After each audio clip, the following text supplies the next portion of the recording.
बोल बम बोल बम बोल बम बोल बम।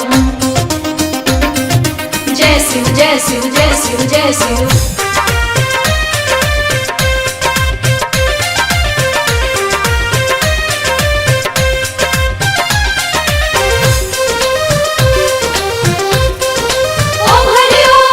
हथवा में पड़ल फोड़ा धैला से सिलबट लोढ़ा। जय शिव जय शिव जय शिव जय शिव।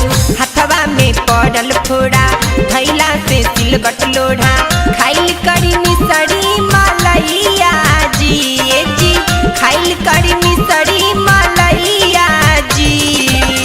ऐसे तू माना जनी करे गौरा सदन भांग के पतैया जी। एहो ऐसे तू माना जनी करे गौरा सदन भांग के पतैया जी। ओ, ओ, ओ,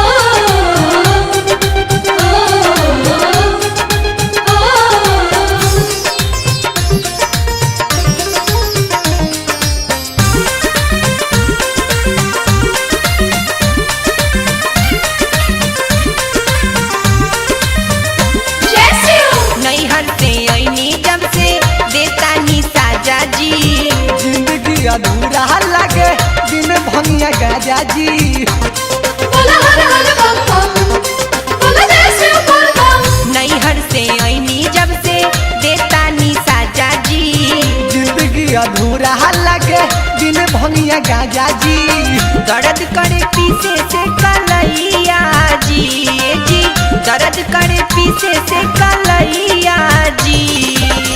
ऐसे तू माना जनी करे गौरा सबे तू भांग के पतैया जी। एहो ऐसे तू माना जनी करे गौरा सबे तू भांग के पतैया जी।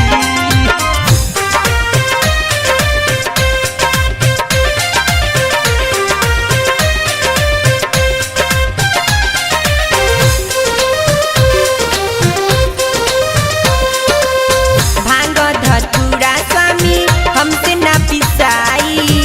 ऐसे न कर गौरा नींद नहीं आई। बोला हर हर बम बम। बोला जय शिव बोल बम। भांग धतूरा स्वामी हमसे ना पिसाई।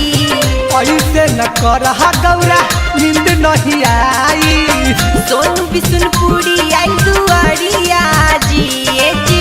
मंटन अपू शंकर आई दुआरिया जी। ऐसे तू माना जनी करे गौरा इसलिए तू भांग के पतैया जी।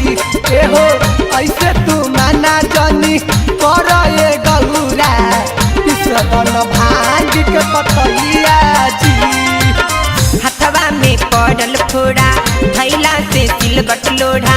खाइल करी मिसरी मलैया जी ए जी।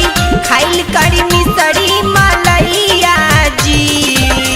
ऐसे तू माना जनी करे गौरा सदन भांग के पतैया जी।